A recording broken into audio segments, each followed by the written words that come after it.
भगवान कह रहे हैं कि जिस पर मैं कृपा करता हूं पहले उसका धन बल अपहरण कर लेता हूं। ये धन बल अपहरण कर लेता हूं। जब वो निर्धन हो जाता है तो सगे संबंधियों का अपहरण कर लेता हूं। या तो सगे संबंधी छोड़ देंगे, देखा ना पिता रास्ते में ही राधे श्याम। बहुत कृपा समझना कठिन है। सुनाया था एक बार भगवान शंकर की कृपा। माता पार्वती जी से कहा चलो मैं आपको अपने भक्त के दर्शन कराता हूं। बोले चलो प्रभु। तो बोले पहले अभक्त के दर्शन कर लो, तब भक्त के दर्शन आप सुख पाओगे। तो गए तो सुपारी कतर रहे थे बैठे, इसमें बढ़िया गद्दा लगा हुआ था, गिरदा लगा हुआ, 50 गाय 50 भैंसे दूध दुही जा रही थी। प्रातःकालीन का समय था। संत वेश में गए और कहा भगत जी 100 ग्राम दूध दे दो, शालिग्राम भगवान को स्नान कराना है। चल दिया सुबह से, और क्या क्या बोलना सो। महादेव जी ने कहा हे भगवान जितनी संपत्ति और वैभव इससे दुगना इसकी कर दो। माता जी ने कहा औघड़ इसीलिए कहा जाता है इनको, बड़े औघड़ नाथ है। 100 ग्राम दूध ले दिया, गाली दिया, ऊपर से कह रहे संपत्ति कह दो दुगनी। बोली नहीं पर अंदर अंदर बहुत विचित्र औढ़र दानी है इनका। आशुतोष बोले चलो भगत के दर्शन। बोले अभक्त तो ऐसा था कि अगर आप साथ ना होते तो इसको भस्म ही कर देती हम, क्योंकि अंबा तो शक्ति है। आपका अपमान। अभक्त ऐसे ही होते हैं, तुम्हें नाराज नहीं होना। भक्त के पास गए, एक झोपड़ी फूस की, एक गाय, और उसी फूस की झोपड़ी में माँ उसकी मैया रहती थी। गए देवी देखा संत तो साष्टांग दंडवत किया, आओ बैठो बैठाला। 100-200 ग्राम गाय का दूध होगा, वो बढ़िया पान करने को ले दिया। प्रभु थोड़ी देर भगवत चर्चा हुई। भगवान शिव ने कहा अच्छा भाई चलते हैं, हम तो विचरण करते रहते हैं। बोले संत भगवान कभी पुनः कृपा करके आना। हम कुटिया के बाहर निकले और कहा हे करुणा निधान भगवान इसकी गैया और मैया दोनों हटा दो, मार दो। अंबा जी ने कहा आप बर्दाश्त नहीं होगा। 100 ग्राम दूध नहीं दिया तो उसको दुगना संपत्ति दे दी, और एक गाय पूरा दूध आपको पिला दिया, और मैया बातचीत करने के लिए थी उसको भी आपने मार दिया। कहा कि ये क्या है? अभी तुम नहीं समझे। जब इतनी संपत्ति में साधु अपमान करके ऐसी गालियां देता है, जब डबल संपत्ति होगी तो ऐसा अपराध करेगा घोर नरक जाएगा, समझो।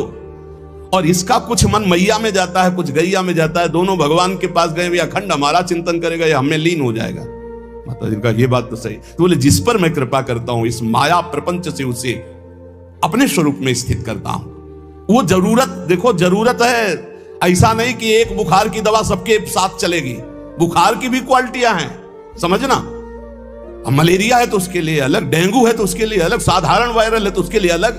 हम लोग साधारण बुखार वाले हैं, चिंता मत करो। ऐसे हाई इंजेक्शन नहीं लगेंगे जैसे त्रिपुरदास जी के लगे, या प्रहलाद जी के लगे, या नरसिंह मेहता जी के लगे, या मीरा जी के लगे। अपने लोगों के नहीं लगेंगे। बहुत ऐसे वायरल, जैसे ऋतु का बुखार है ना, अपने लोग ऐसे बुखार के मरीज हैं। डेंगू वाले नहीं है कि भर्ती हो जाए प्लेटें कम हो रही। डरना मत।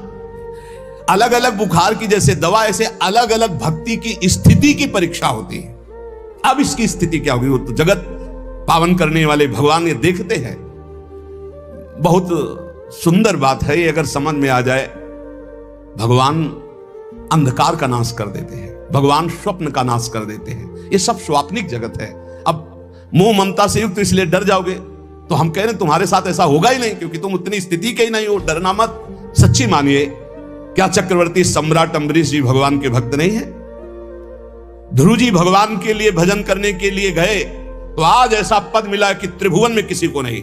सुदामा जी को दरिद्रता प्राप्त थी और सुदामापुरी की रचना हो गई, जैसे द्वारिकापुरी की रचना। आप हमारे श्री कृष्ण के प्रति ऐसा ना सोचे, ये जो कह रहे हैं बड़ी गुप्त बात है। उसके अंदर के ममत्व का नाश कर देते हैं, उसके अंदर के अज्ञान का नाश कर देते हैं। क्या आप अपने अज्ञान का नाश करवाना नहीं चाहेंगे? यहां अज्ञान की वृत्ति के नाश की बात। आप ऐसा मत सोचिएगा। और आज तक कोई भक्त आपको भिखारी नहीं मिलेगा।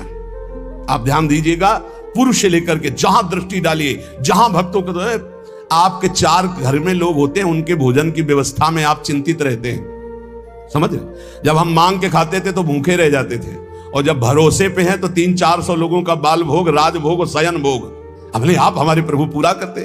तो हरिष्य तद्धनम, तुम्हारा घर कितना बड़ा है, हमारे घर में कितने बैठे देख लो। घबराना मत, इसलिए हम कह रहे डरला मत, अब इसीलिए कह रहे हैं, नहीं तो आपको लगेगा भगवान कह रहे यस्याम अनुग्रहणामि हरिष्ये तद धनम, ये धन ही हर जाएगा तो अब हमारे भक्ति का मतलब क्या रहेगा? नहीं, इसका मतलब है अज्ञान का नाश हो जाना, तम का नाश हो जाना, माया मोह का नाश हो जाना। क्या आप दुख का नाश नहीं करवाना चाहेंगे? ये भक्ति दुख का नाश करके सर्वतोभावेन महासुख प्रदान करने के लिए है। ततो धनम त्यजन्त्यस्य स्वजनाः दुख दुखितम, भगवान कह रहे हैं फिर उसके परिवार वाले उससे प्यार नहीं करते। क्या झूठे प्यार में फंसे रहकर जिंदगी गंवाना चाहोगे? क्या आप ये नहीं जानोगे कि तुम्हें कोई प्यार नहीं कर रहा? क्यों झूठ में जीवन व्यतीत करना चाहते हो? सच्ची कोई प्यार नहीं कर रहा, कोई प्यार, अपने सुख के लिए प्यार कर रहा है, कोई तुम्हें प्यार नहीं कर रहा। तो भगवान कह रहे हैं मैं परिवार से भी उदासी पैदा, कोई उसको प्यार नहीं करता। असलियत में आ गई बात कि कोई प्यार नहीं करता। फिर कह रहे हैं कि जब वो व्याकुल चित्त हो जाता है, कोई उसे प्यार नहीं करता, ऐसा लगता है सब मुझे छोड़ दिए, तब मैं एक रास्ता देता हूं अपने भगवत प्रेमी महात्मा का। वो विशुद्ध संत से मिलता है, और जब संत से मिलता है तब मैं उसे अपनी कृपा से ऐसा सराबोर कर देता हूं, अनुग्रह की वर्षा कर देता हूं, और वो मेरे में डूब जाता है। महाभागवत, जन्म जन्मांतर के पापों का नाश करके महान सुख की प्राप्ति। यह है रहस्य हमारे प्रभु का, जो भक्तों के जीवन में जगह जगह पर दुख दिखाई देता है, वो हर मोड़ में ईंट खड़ी कर देते हैं। इधर चल सीधे। ये इतना फिसड्डी मन है कि अगर वो कृपा न करे तो माया में फंसा रहे, पर वो ऐसे ईंट रखते चले जाते, निकल मेरी तरफ बढ़कर आ जा।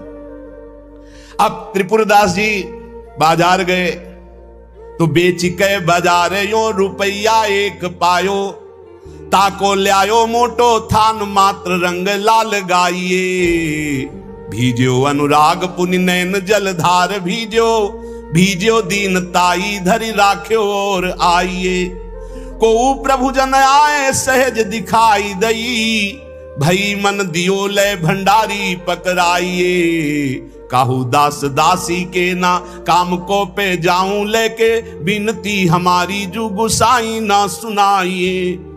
त्रिपुरदास जी को दावत दिखाई दी जो पीतल की सी दिखाई दे रही थी, उठाई बाजार ले गए तो उस समय उन्हें 100 पैसे मिले, 1 रुपया। 1 रुपया कपड़े की दुकान में गए, मोटी मार्किंग को। अब जहां इतना कीमती वस्त्र, सोने के गोटे, हीरे लगाकर सुंदर ऐसी पोशाक भेजते थे, वहां आज स्थिति की मार्किंग। कैसे ठाकुर जी को भेजे? लाल रंग से लगा, लाल रंग अनुराग का रंग, सफेद मार्किन लाके आंसू गिरते जा रहे हैं कि नाथ ये मोटा मार्किन आपके तो दास दासियों के लायक था, आपको पर कुछ नहीं है।